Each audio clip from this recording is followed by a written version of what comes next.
गणेशाय नमः। नागेन्द्रहाराय त्रिलोचनाय भस्मांगरागाय महेश्वराय नित्याय शुद्धाय दिगंबराय तस्मै नमस्काराय नमः शिवाय। प्रवक्ता आधार पुरुषस्य नामः डॉक्टर कृष्णनारायण झा, साहित्य व्याख्याता, दूधालाल संस्कृत महाविद्यालय मझौलिया, पश्चिमी चंपारणम। निर्धारित पुस्तक का नाम संस्कृत वाङ्मय का इतिहास, जो शास्त्री प्रतिष्ठा तृतीय खंड में अन्यवाद प्रथम पत्र के रूप में विश्वविद्यालय द्वारा निर्धारित की गई है। इस पुस्तक से आलोचनात्मक प्रश्न 60 अंक के 20-20 अंक के एक प्रश्न का उत्तर देना अनिवार्य होता है। केचन त्रयः प्रश्ना समाधेया, 6 प्रश्नों में से 3 प्रश्न देना अनिवार्य होता है और टिप्पणी के रूप में या समीक्षा के रूप में 20 अंक के 4 प्रश्न पूछे जाते हैं। केचन चत्वारः प्रश्ना समाधेया, ये 4 प्रश्न पूछे जाते हैं, उत्तर देना अनिवार्य है। और तीसरा प्रश्न पूछे जाते हैं, अधोलिखितानां प्रश्नानां निर्दिष्टेषु उत्तरेषु शुद्ध उत्तरं विलिख्यताम्। 20 अंक के ये 10 प्रश्न पूछे जाते हैं। शुद्ध उत्तर देने के लिए पूर्व कक्षा में आज का विषय है रामायण और महाभारत की तुलनात्मक समीक्षा। ये आलोचनात्मक प्रश्न है रामायण और महाभारत की तुलनात्मक समीक्षा। पूर्व की व्याख्यान में मैंने पुराण परिचय एवं स्वरूप के बारे में जानकारी प्राप्त किए थे। आज रामायण और महाभारत की तुलनात्मक समीक्षा के बारे में जानकारी प्राप्त करेंगे। तुलनात्मक दृष्टि से अध्ययन करने पर इस काव्यों में अनेक समानताएं एवं विषमताएं दृष्टिगोचर होती है।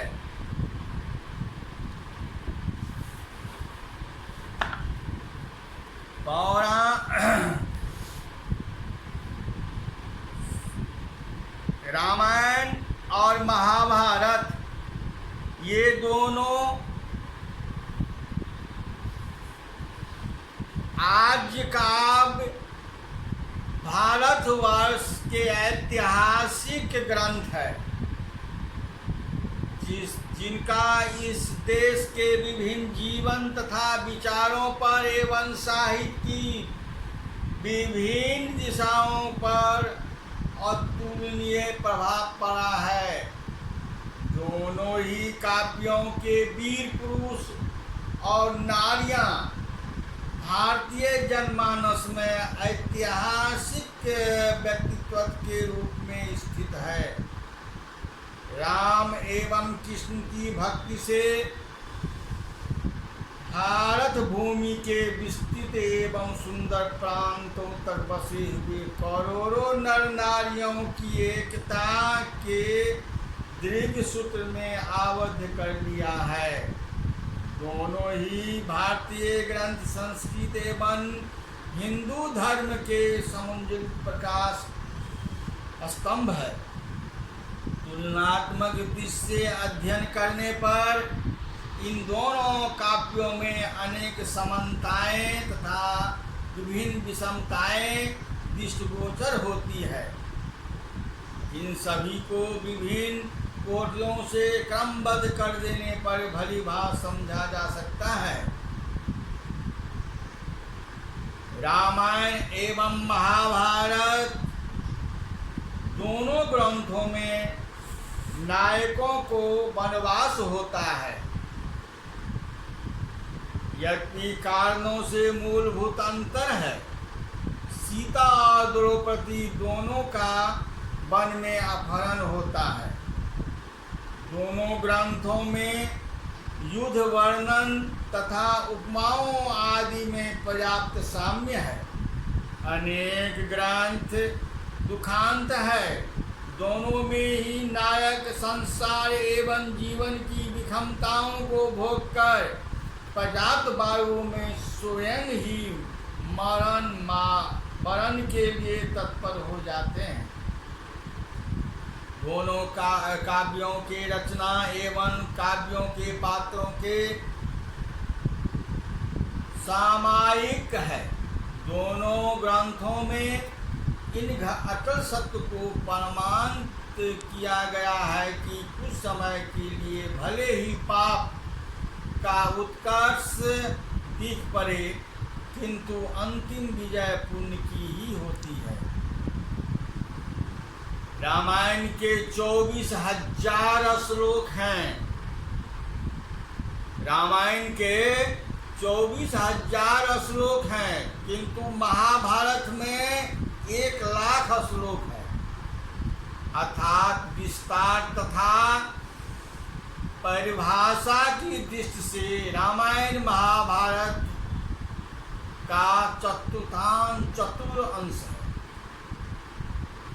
ये दोनों ही अपने रचयिता के अंतर्गत विकसित होते हैं, वर्तमान स्वरूप तक पहुँचे हैं। महाभारत में इस विकास को उनका अंत साक्ष्य ही प्रमाण देता है, किंतु रामायण में ऐसा कोई इंगित भी प्राप्त नहीं होता। रामायण एक ही कवि वाल्मीकि की रचना है, जो सरल एवं परिष्कृत काव्य शैली का आद्य प्रेरणा प्रणेता थे, किंतु महाभारत व्यास मुनि के नाम से प्रसिद्ध होकर भी अनेक रचयिताओं के परोक्ष तथा अपरोक्ष श्रम का फल है। अनेक शताब्दियों तक ब्राह्मणों, पुरोहितों, साधु, सन्यासियों, भिक्षुकों, जायावरों, गायकों आदि के साहित्य प्रयास से पुष्टि होकर महाभारत अपने वर्तमान लक्ष्य श्लोकात्मक तक पहुंचा। रामायण के रचयिता के रूप में वाल्मीकि के अतिरिक्त और कोई नाम नहीं मिलता,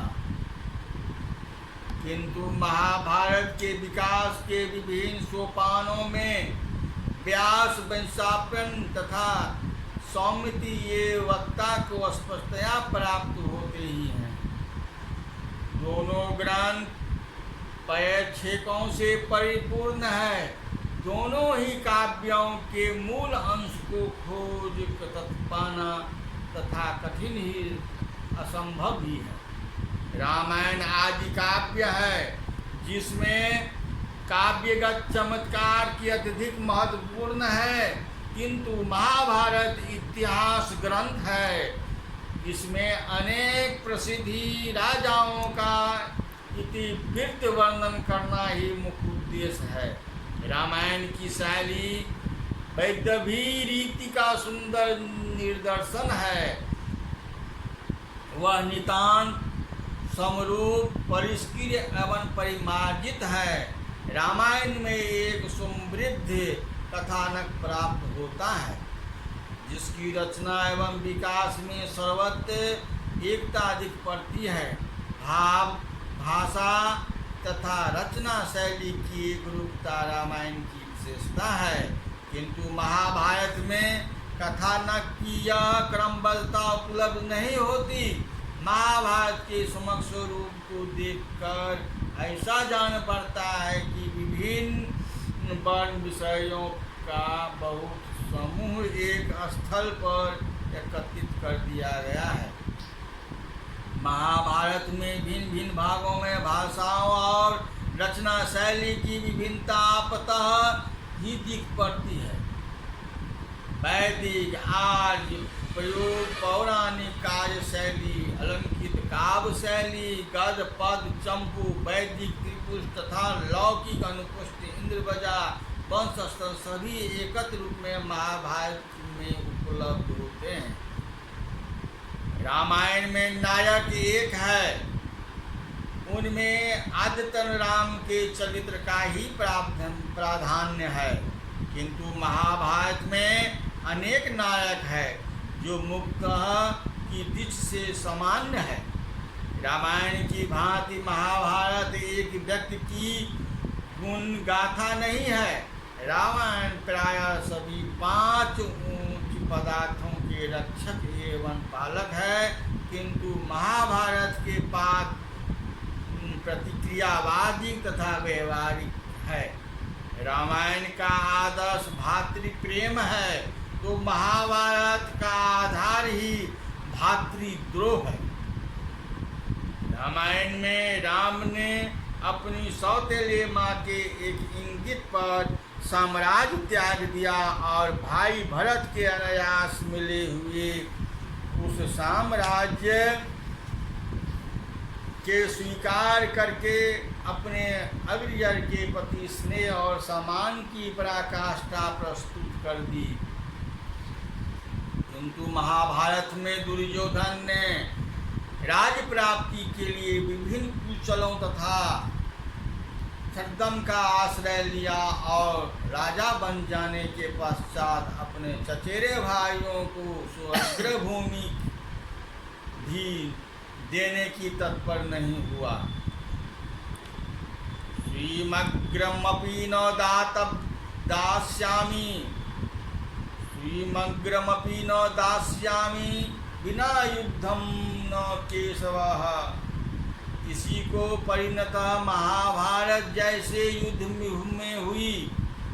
रामायण के पात्रों में करुणा, भावुकता, सरलता तथा संयम प्रधान युक्त है। तो महाभारत के पात्रों में दर्प, अहंकार, उपमा और द्वैत आदि प्रधानतया स्थित है। अब देखिए युद्ध विद्या कैसे होता है। दोनों ही ग्रंथों में युद्ध सर्वाधिक प्रमुख घटना है, किंतु दोनों की युद्ध विद्या में पर्याप्त अंतर दिख पड़ता है। रामायण की अपेक्षा महाभारत के समय में युद्ध कला का पर्याप्त विकास हो चुका था। रामायण में युद्ध के विभिन्न अस्त्र, धनुष, गदा, तलवार आदि है, जबकि महाभारत में विभिन्न दिव्यास्त्रों का बहुत चित्र प्रयोग है। महाभारत में युद्ध के समय बिना पदम व्यूह, क्रौंच व्यूह, चक्र व्यूह आदि सेना सन्निवेशों का प्रयोग किया गया है, किंतु इंगित की रामायण में नहीं मिलता। रामायण में महाभारत काल तक आते आते धनुर्विद्या का इतना अधिक विकास हो चुका था, जिसका प्रमाण सीता और द्रौपदी के स्वयंवर में रखी गई। वीरता की कसौटी रूप शर्तों के अंतर से ही प्राप्त होता है, किंतु द्रौपदी स्वयंवर में ऊपर चक में निरंतर घूमती मछली की परछाई नीचे रखे तेल में देखकर उसकी आंखों का वेदन करना ही वीरत्व की पराकाष्ठा थी। रामायण में साधारणतया ब्राह्मण प्रतिवादी धर्म का स्वरूप प्राप्त होता है, किंतु महाभारत में हिंदू का बहुविध स्वरूप दृष्टिगोचर होता है।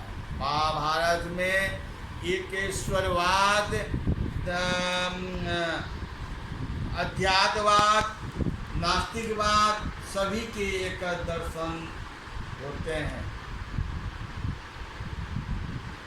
रामायण काली संस्कृत का प्रांत धर्म है और महाभारत में कर्म की प्रधान है। दोनों ग्रंथों की नैतिकता, विवाह तथा वैवाहिक जीवन में पर्याप्त अंतर है। राम सीता का दाम्पत्य, राम का एक पतिव्रत तथा सीता का प्रतिव्रत आज भी गृहणीय है, किंतु महाभारत के पात्रों में उस उच्च नैतिकता के नहीं दर्शन होते जाते। महाभारत के प्रमुख स्त्री पात्रों में कुंती तथा सत्यवती के कामिनी पुत्र हैं। संपूर्ण कुरुवंश नियोग प्रथा से उत्पन्न पुत्रों से प्रभावित हुआ। द्रौपदी पंचपतिका हैं, पर पुरुष रावण के घर में बंदी रही सीता को अपनी शुद्धता प्रमाणित करने के लिए अग्नि परीक्षा देनी पड़ी, किंतु जयद्रथ के द्वारा अपहरण की गई द्रौपदी यथावत ही पांडवों की पत्नी बनी रही। उनकी शुद्धि का कोई विचार किसी को नहीं आया। रामायण में वन व्यवस्था का कठोर पालन प्राप्त होता है। शूद्र के तपस्या करने पे राजा राम उनका शिरच्छेदन करते हैं, किंतु महाभारत में वन व्यवस्था शिथिल पड़ गई। रामायण में नारी की स्थिति अत्यंत उच्च है, किंतु महाभारत में नारी की स्थिति में पर्याप्त गिरावट आई है। दुर्योधन भरी सभाओं में एकावश द्रौपदी को लग्न करने का प्रयत्न करता है, फिर भी कोई दुर्योधन उसे नहीं रोकता। युद्ध की नैतिकता एवं आदर्शों के भी दोनों ग्रंथों में समुद्र अंतर है। कुरुक्षेत्र के राम घायल रावण पर प्रभाव नहीं करते, किंतु महाभारत में निशस्त्र द्रोण एवं कर्ण की हत्या कर दी जाती है। सोते हुए पांडव पुत्रों को निर्गम हत्या क्षमा कर डाला है।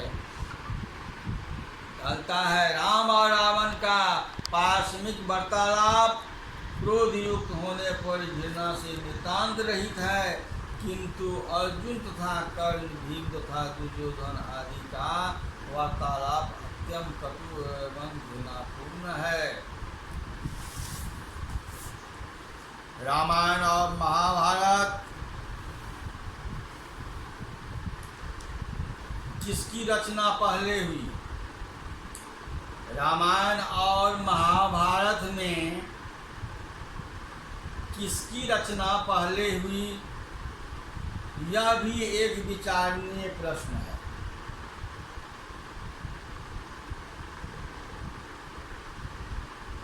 वाल्मीकि आदि कवि महाभारत के रचयिता व्यास के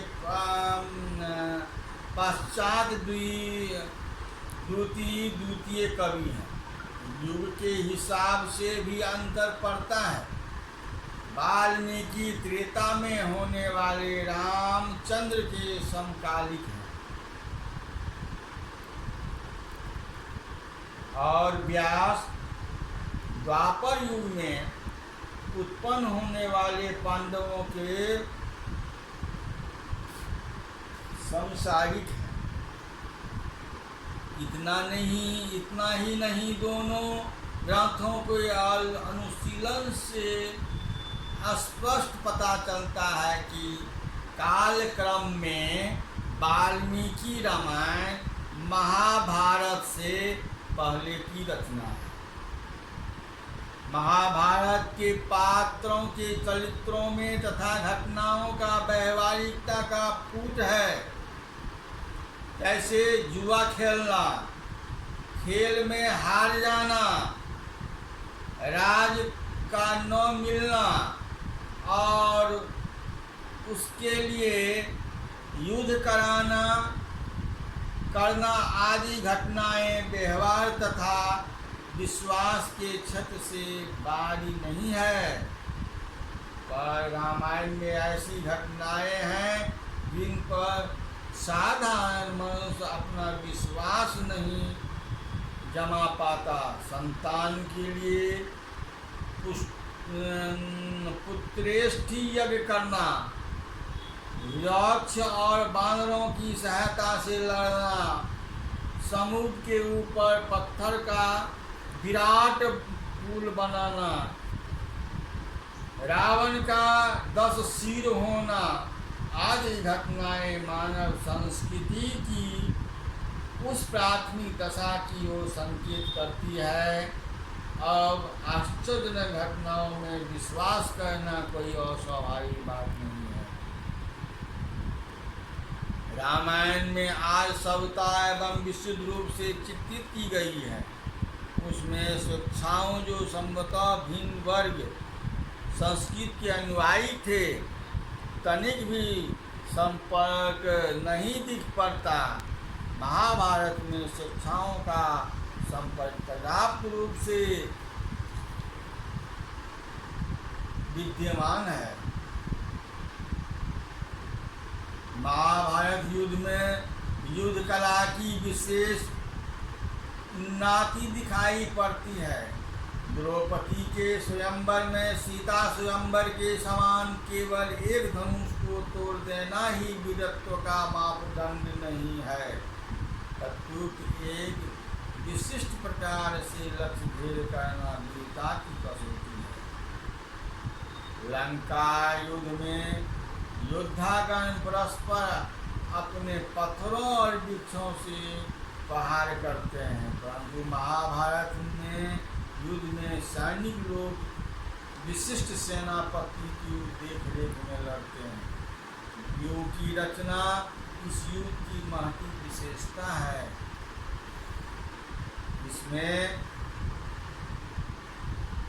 इसमें अल्पसंख्यक सैनिक बहुसंख्यक सैनिक के आक्रमण को रोकने में समर्थ होते हैं। युद्ध कला या महाभारत कालीन विकास इस बात को प्रमाणित कर रहा है कि महाभारत रामायण के बाद की रचना है। दोनों की सामाजिक दशा में विशेष अंतर है। रामायण का समाज आदर्शवाद पर प्रतिष्ठित है, किंतु कुटुंब का नेता तथा पोषक है। राम आदर्श पुत्र हैं, भरत भातृत्व के गुण के आगार हैं, सुग्रीव मित्रता की कसौटी है। उधर महाभारत की सामाजिकता दशा में आदर्शवाद के लिए स्थान नहीं है। भरत के समान भीम अपने तुल्य जेठ भाई के आदेश का पालन करना अपना कर्तव्य नहीं मानते। यदि धर्मराज संधि करने के इच्छुक हैं तो वे उनका भी विरोध करने पर तुले हैं। विजय की सिद्धि के लिए चोरी करना या असत्य भाषण किसी प्रकार का पाप नहीं माना जाता है। रामायण में महाभारत की घटनाओं तथा पात्रों का उल्लेख तक नहीं है, परंतु महाभारत रामायण कथा तथा पात्रों से पूरी तरह परिचित है। पर की तीर्थ यात्रा प्रसंग में सिंगेवैरपुर तथा गो प्रताप फैजाबाद में सरयू का घाट पर तीर्थ में गिने गए हैं, क्योंकि पहले स्थान पर बन जाते समय राम ने गंगा पार किया और दूसरे पर भी अपनी प्रजाओं के साथ भूलोक से स्वर्ग में गए। ब्रह्मपुत्र के अध्यायों में रामोपाख्यान पर्व है, जिसमें रामचंद्र की कथा विस्तारित वर्णन है। रामायण और महाभारत की तुलना करने पर अनेक तथ्यों से पता चलता है कि मुख्य तुलना दो विभागों में की जा सकती है। प्रथम तो उनके वर्णनीय विषय को लेकर, दूसरा उनके रचना काल को लेकर रामायण आदि काव्य माना जाता है और महाभारत इतिहास गिना जाता है। ये संप्रदायिक भेद का यह अभिप्राय है कि रामायण के काव्यगत रचनात्मक महत्व की वस्तु है। महाभारत में प्राचीन काल के अनेक प्रसिद्ध राजाओं के इतिहास वर्णन करना ही ग्रंथकार का उद्देश्य है। इसलिए रामायण में राम रावण युद्ध की घटना की सर्वतोभावेन मुख्य है। अन्य छोटे छोटे कथानक भी है, परंतु वे प्राधान विधि को पुष्ट करने के लिए ही रचित है। उधर महाभारत में प्रधान घटना कौरवों तथा पांडवों का युद्ध है, पर इसके साथ साथ प्राचीन काल की अनेक कथाएं अथांतक रूप से हुई है, जो मुक्त महत्व नहीं रखती, उनका मुख्य घटना कोई संबंध भी नहीं है। इन प्रमाणों के अनुशीलन से किसी भी निष्पक्ष आलोचक को भारतीय परंपरा की सभ्यता पर अविश्वास नहीं हो सकता है कि रामायण कालक्रम से महाभारत से ही पूर्व की रचना है। इति समाप्तम संपूर्ण।